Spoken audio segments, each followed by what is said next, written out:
So a number of interesting things happened on the way to writing about Reverend Dr. Martin Luther King and Malcolm X this morning.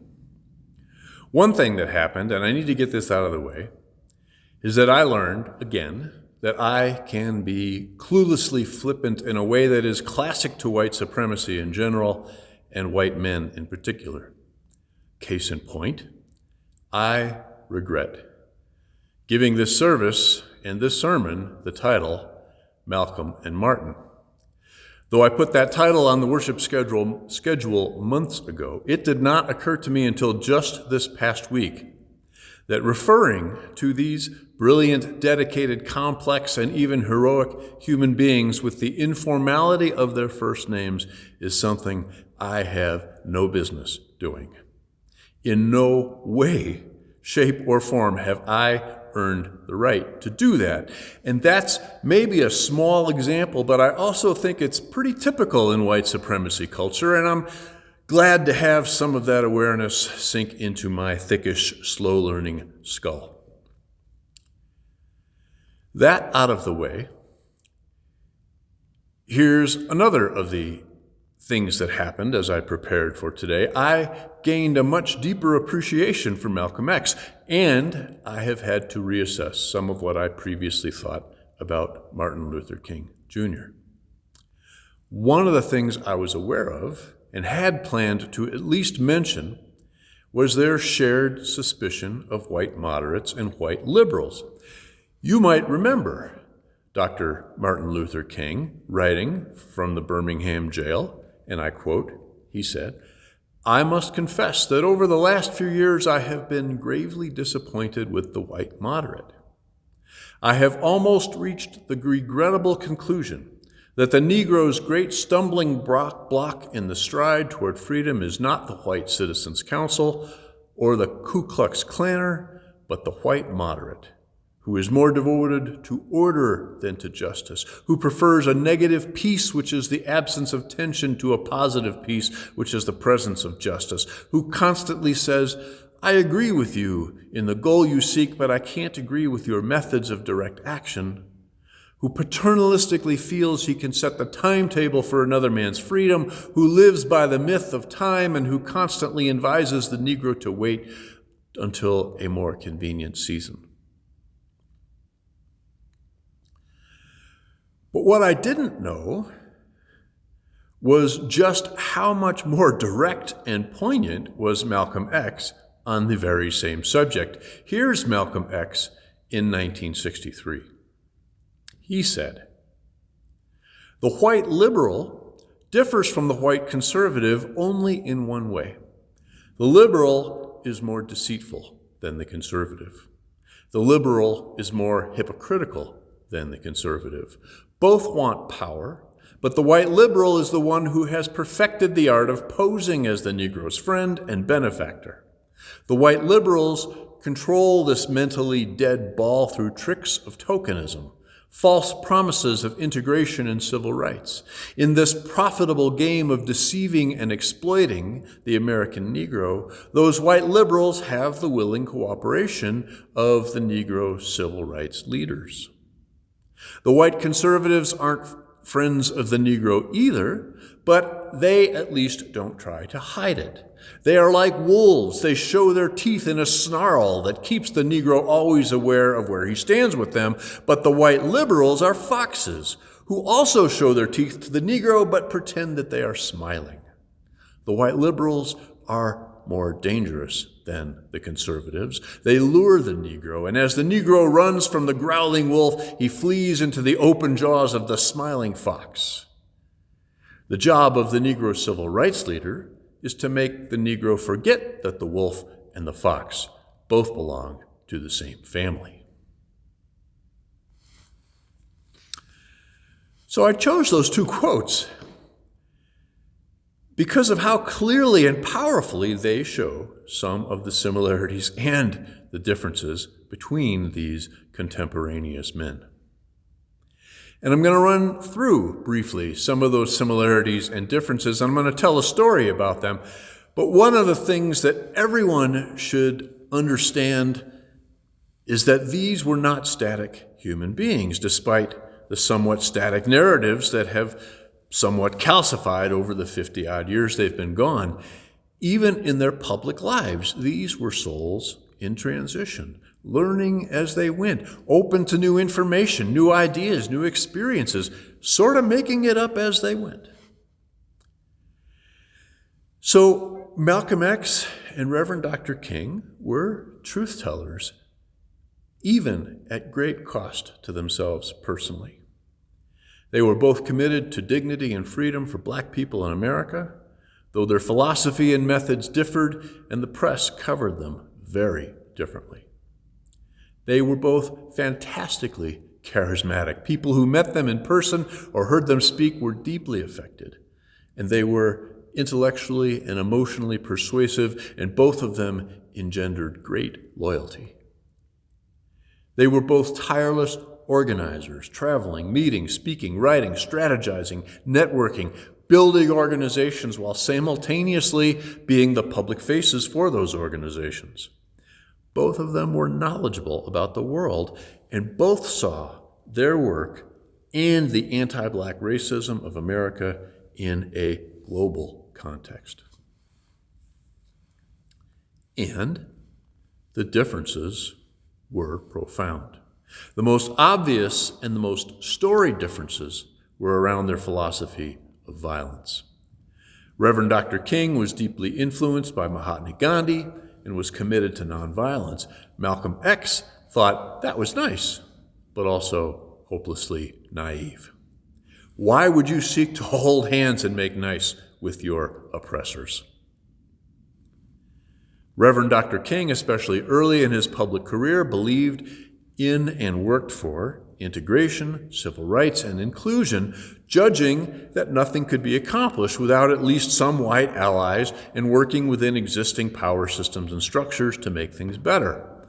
Malcolm X, especially early in his public career, believed in and worked for Black nationalism, either here on this continent or perhaps back in Africa.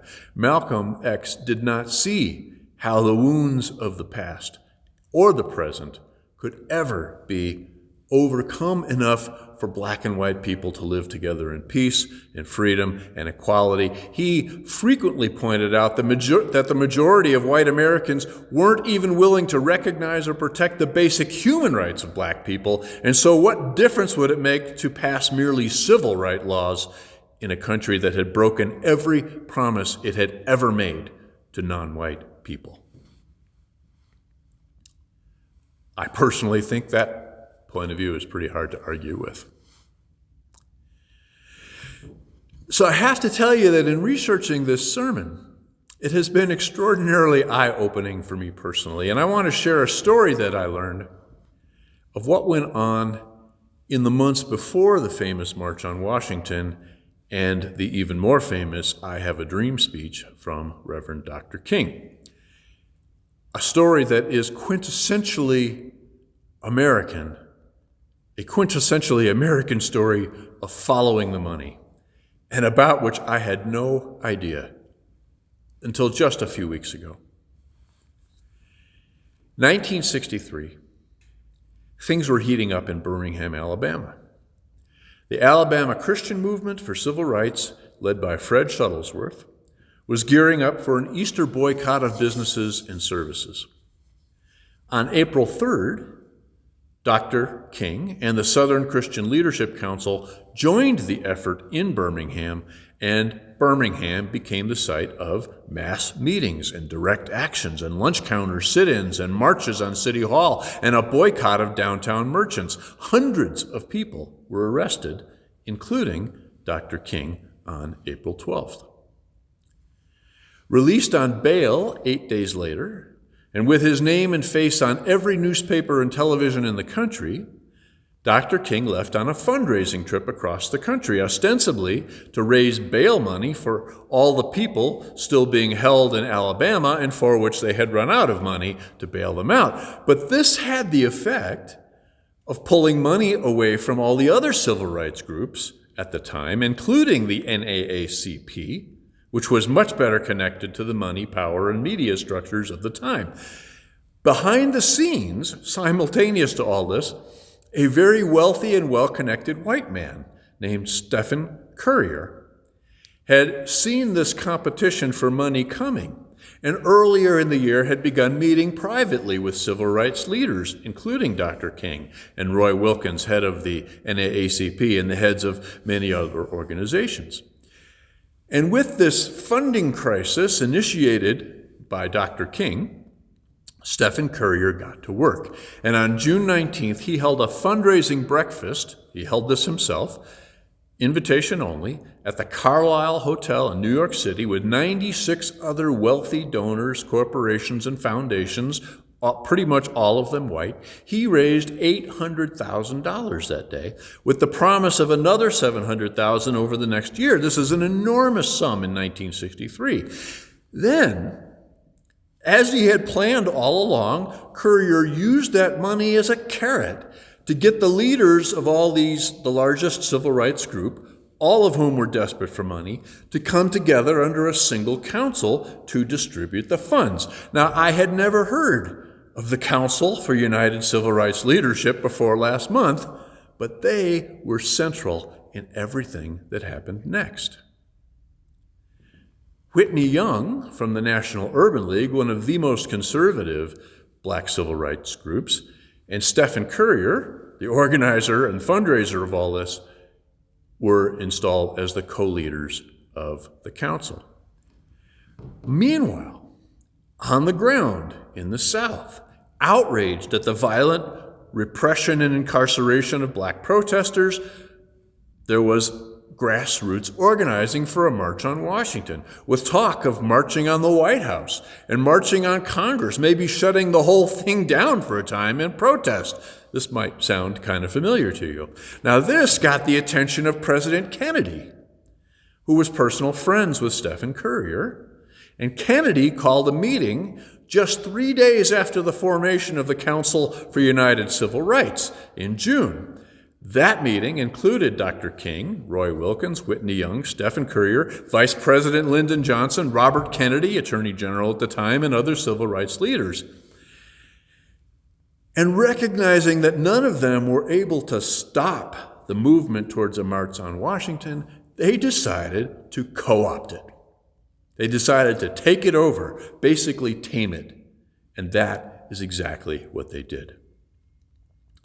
President Kennedy sent a civil rights bill to Congress and came out in support of the march. Public relations experts were hired and media connections called in. The route of the march was turned around to lead away from Congress and the White House to the other end of the mall at the foot of the Lincoln Memorial. Word was gotten out so that all 250-ish thousand participants had the information they needed on where to gather, where to stay, and how to get out of the city by nightfall. The focus was changed from protesting systemic violence and repression to supporting Kennedy's legislation. White and interfaith speakers were included on the program, which became planned and scripted, ending with Dr. King's now iconic "I Have a Dream" speech. Now, the only reason I learned about any of this is because I read about it first in a speech by Malcolm X, who, along with James Baldwin and other more radical black leaders, were explicitly and strategically not included in either the council or the march. Now, to Malcolm X, all of this was not just a conspiracy theory, but an actual conspiracy theory, an actual conspiracy between the white power structures of money, media, and politics and civil rights leaders like Dr. King and Roy Wilkins, with the completely predictable effect, he believed, of keeping white people, white money, white media, and white messaging in charge, simultaneously shutting out and shutting down the more radical or militant groups, all of which effectively put the brakes on more meaningful racial justice, which would have had to include sharing power. Malcolm X, turns out, knew exactly what was going on.